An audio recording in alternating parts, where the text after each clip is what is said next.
북한이 인민군 창건일을 맞아 원산에서 역대 최대 규모의 화력 훈련을 벌였습니다. 미국이 핵 잠수함과 항공모함을 한반도에 배치하자 도발 수위를 낮춘 것으로 평가됩니다. 오늘의 뉴스탑10 1위로 선정했습니다. 자, 오늘이 바로 북한의 인민군 창건일입니다. 자, 미사일 발사 또는 핵실험 이런 도발을 할 것이다라고 많이들 예상을 했었는데 북한에서요, 이런 ICBM 발사나 핵실험 말고 최대 규모의 화력 훈련을 했다라고 확인이 됐습니다. 자, 화력 훈련을 최대 규모로 했다. 이 내용이 물론 최대 규모라는 말이 귀에 거슬리기는 하지만 그래도 6차 핵실험이나 ICBM 발사보다는 조금 뭐라고 그래야 되나요? 강도를 낮춘 것 같은 느낌이 들거든요. 네, 그렇죠. 만약에 핵실험을 하거나 ICBM을 발사한다 그러면 미국이 공격하겠다라고 공언을 했기 때문에 네. 그런 그 고강도 도발은 하지 못하고 원산에다가 장사정포 한 300에서 400문을 네. 집결을 시켜서 이제 화력 훈련을 하고 있습니다. 네. 근데 이거는 300문, 400문이 왜 숫자가 그런지를 우리가 알 필요가 있는 것이 네. 서울을 북한이 바로 공격할 수 있는 장사정포의 문수가 네. 340문입니다. 그래서 그 숫자를 맞춰가지고 언제라도 자기들이 네. 서울을 공격할 능력이 있다는 것을 보여줘서 그 훈련을 좀 하고 있는 것이고 네. 그리고 또 이제 저 사람들이 과시하려고 저런 네. 화력 훈련을 하는데 네. 자세히 보면은 네.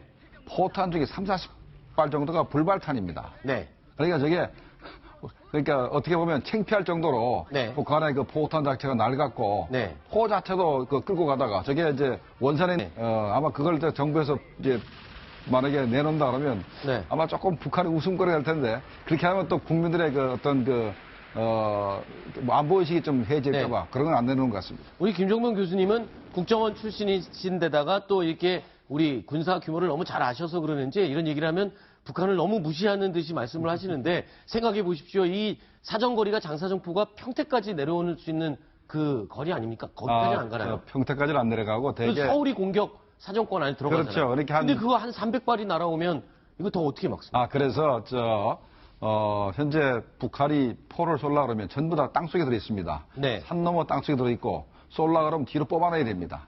이때부터 벌써 포착이 되기 시작하거든요. 네. 그래서 만약에 전면전을 하겠다는 생각이 아니면 서울을 이렇게 340문이 동시에 공격을 못 합니다. 네. 만약에 그게 동시에 움직인다. 그러면 전면전이기 때문에 그건 전에. K9 나주포든가 네. 아니면 구룡 단장포든가 아니면 천무 80kg짜리 포가 떼가지고 네. 우리를 쏘기 전에 먼저 쏠 수 있습니다. 아유, 알겠습니다. 그 말 들으니까 또 조금 안심이 됩니다. 이정우 의원께서 또 할 말.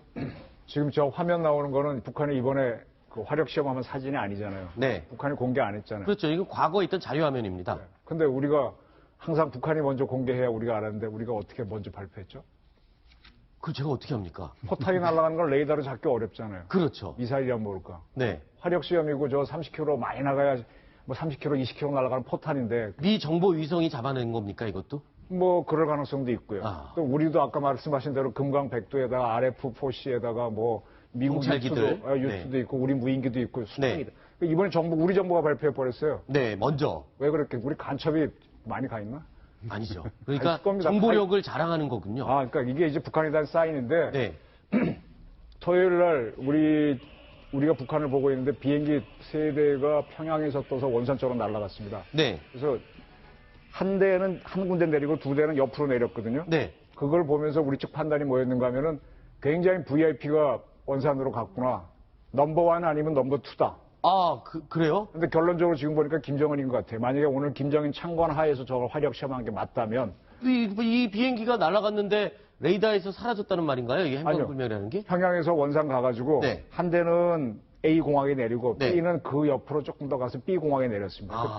B의 공항에 내린 거는 호위를 한 전투기로 보이고 주인공이 탄 건 먼저 내린 거죠. 그래서 상당한 VIP가 갔구나. 누군가 원산선 뭔가 하기 위해서 전투 검열을 하러 간 건가 했는데 오늘 저게 나왔거든요. 네. 김정은 움직임도 거의 보고 있고 네. 저쪽에서 화력 시험한 거는 또 다른 팀이 보고 있다가 네. 그러니까 다시 말하면 대한민국도 북한을 보고 있는 거고요. 네. 그래서 그런 것들이 북한에게 압박이 되도록 오늘 우리 정부가 25일 딱 공개한 걸로 봅니다. 자, 일단은 핵실험이나 ICBM 발사를 하지 않고 저렇게 장사정포 화력 훈련을 한 걸 보면 아까 말씀하신 것처럼 트럼프 대통령의 어떤 경고가 북한한테 먹혀 들어간 건 맞는 거네요. 맞습니다. 만약에 저게 먹혀 들어가지 않았으면은 네. 오늘 4월 25일 인민군 창건 85주 기념 행사를 네. 하기 위해서 오늘 아마 10시 반에 핵실험을 했을 겁니다. 핵실험 또는 ICBM 발사. 네. ICBM은 이제 준비가 좀 필요하지만 어쨌든 간에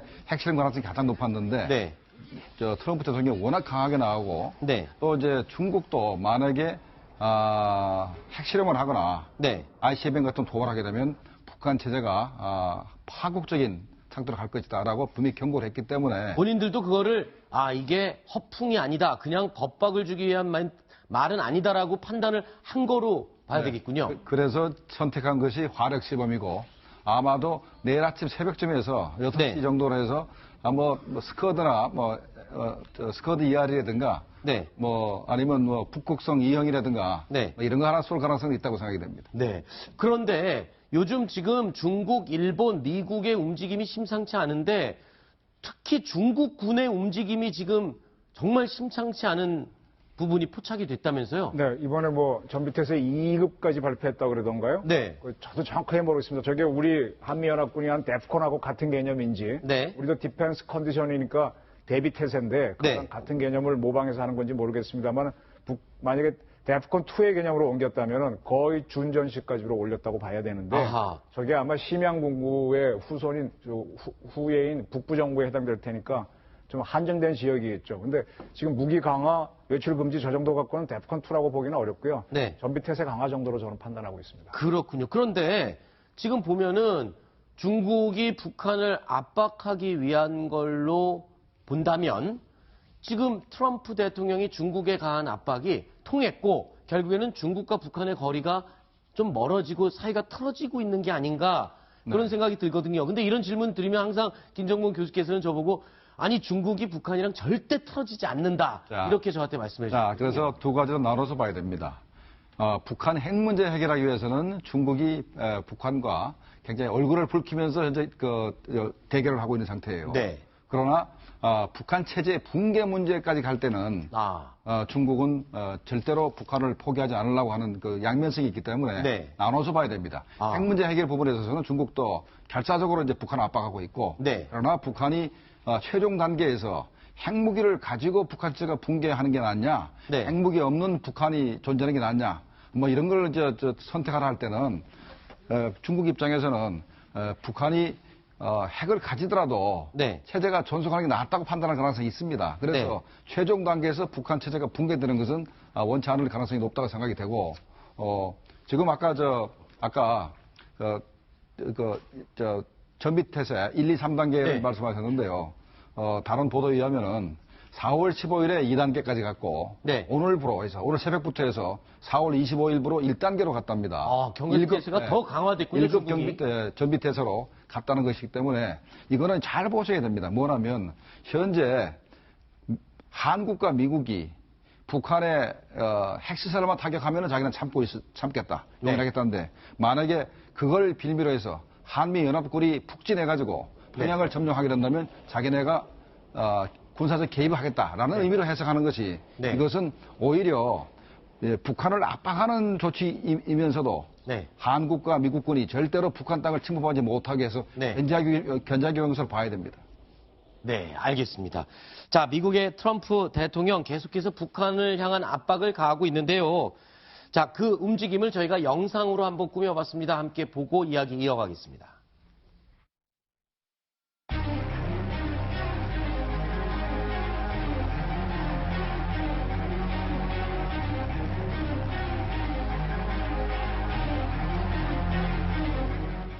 The status quo in North Korea is also unacceptable, and the Council must be prepared to impose additional and stronger sanctions on North Korean nuclear and ballistic missile programs. This is a real threat to the world.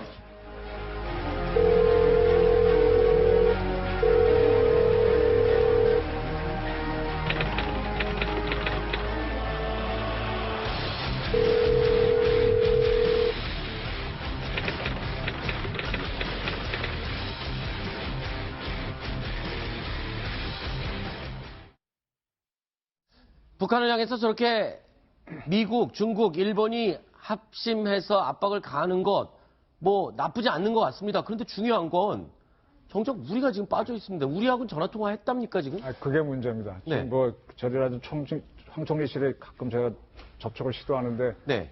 있기도 하고 근데 없는 것 같아요. 네. 정확하게 말씀을 안 해주시니까 잘 모르겠는데 지금 보세요. 지금 북한이라는 패를 놓고 미국과 중국이 같이 협박을 했죠. 네. 그러나 북한이 무너지게끔은 중국이 안 하죠. 네. 그럼 체스판에 쫄은 누굽니까? 쫄이요? 네.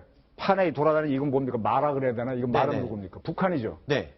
체스판 뜨는 거는 미국하고 중국이 뜨는 거죠. 그리고 지금 트럼프가 그 북한 문제를 논의할 때 아베하고 전화 통화하고 주로 이렇게 논의하잖아요. 시진핑이랑 따로 그것도 물론 하고, 그건 적대적인 관계고 네. 친한 관계는 아베하고 네. 한반도 우리는 빠져있죠. 그러면 한반도의 남북은 체스판의 말이란 얘기입니다. 아하. 이게 지금 한국이 다음 대통령 뽑는 문제까지 누굴 뽑는까지 잘 보셔야 되는 문제인데 네. 이게 저렇게 시진핑이 뭔가 같이 미국하고 같이 움직일 때는 네. 미국하고 약속한 게 있을 거예요. 우리가 북한을 어떻게 할 테니까 한국은 너 어떻게 해. 예를 들면 싸다 하지 마. 내지는 한국은 뭐 어떻게 제재해. 거래를 하고 있다는 거군요. 거래했죠. 근데 지금 우리는 아무것도 모르고 지금 여기서 전쟁 안 일어났으니까 네. 다행이다라며 하면서 다음 달 선거로 좀 편안히 가는 구도인데 네. 이게 서서히 고사되는 상황일 수도 있다는 얘기입니다. 알겠습니다. 김종국 교수님은 항상 이정우 위원님이 이런 얘기하시면 조금 다른 시각을 항상 말씀해 주시니까요. 그러니까 뭐 미중 간에 서로 현재 협조가 이루어지고 있지만은 네. 이거는 그 트럼프 대통령의 어떻게 보면 군사적 압박, 네. 그다음에 이제 경제 제재 또는 뭐 이 환율 조작국 그 지정 이런 그 엄청난 압박에 의해서 네. 할 수 없이 중국이 움직이는 거지 아하. 중국이 좋아서 움직이는 건 아닙니다. 네, 알겠습니다. 그래서 중국이 이렇게 이제 움직이지만은 나름대로 중국도 딴 마음을 먹고 있죠. 네. 일단 뭐 북한을 내가 압박을 하지만 절대로 체제가 무너지긴 하지 않겠다. 그리고 미국이 만약에 북한을 공격을 해서 점령하려고 그러면 우리는 너희들하고 전쟁을 불사하겠다. 이런 입장을 가지고 있기 때문에 뭐 그렇게 미중 간에 짝짝고 가고 한국이 도외시될 가능성은 별로 없다 생각합니다. 알겠습니다. 자, 그리고 심정수 차장. 네. 오늘 서울 상공을 바라보고 불안해하신 시민들 많았습니다. 지금 전투기들이 막 나온 날아다녔거든요. 저 일반 시민들이 촬영한 화면인데요. 네. 강남 일대에서 한 10시 20분에 소주에 달하고 있는 상황이라서 4월 위기설 얘기도 나오고 있고요. 혹시나 무슨 뭐 정말 전투기가 왜 출동했나, 전쟁이라도 터졌나 뭐 이런 식의 문의가 서울시에 빗발쳤다고 합니다. 네. 다행히 뭐였습니까? 이게 29일 날 있는 서울국제 휠체어 마라톤에 그 축하 비행을 하기 위해서 공군 특수 비행팀에서 네. 훈련을 하는 모습이었습니다. 훈련을 한다 예고를 했는데 사실 많은 시민들이 그런 정보를 잘 그 사전에 접수를 못했기 때문에 네. 그 전투기 훈련하는 모습을 보고 정말 놀란 가슴을 쓸어내린 분들이 많았다고 합니다. 네. 전투기들이 아주 대열을 자루 잰 듯이 지어 날아갔는데 블랙 이글스라고요. 세계적으로도 유명한 고기의 비행을 하는 베테랑 탑건들입니다. 자, 알겠습니다.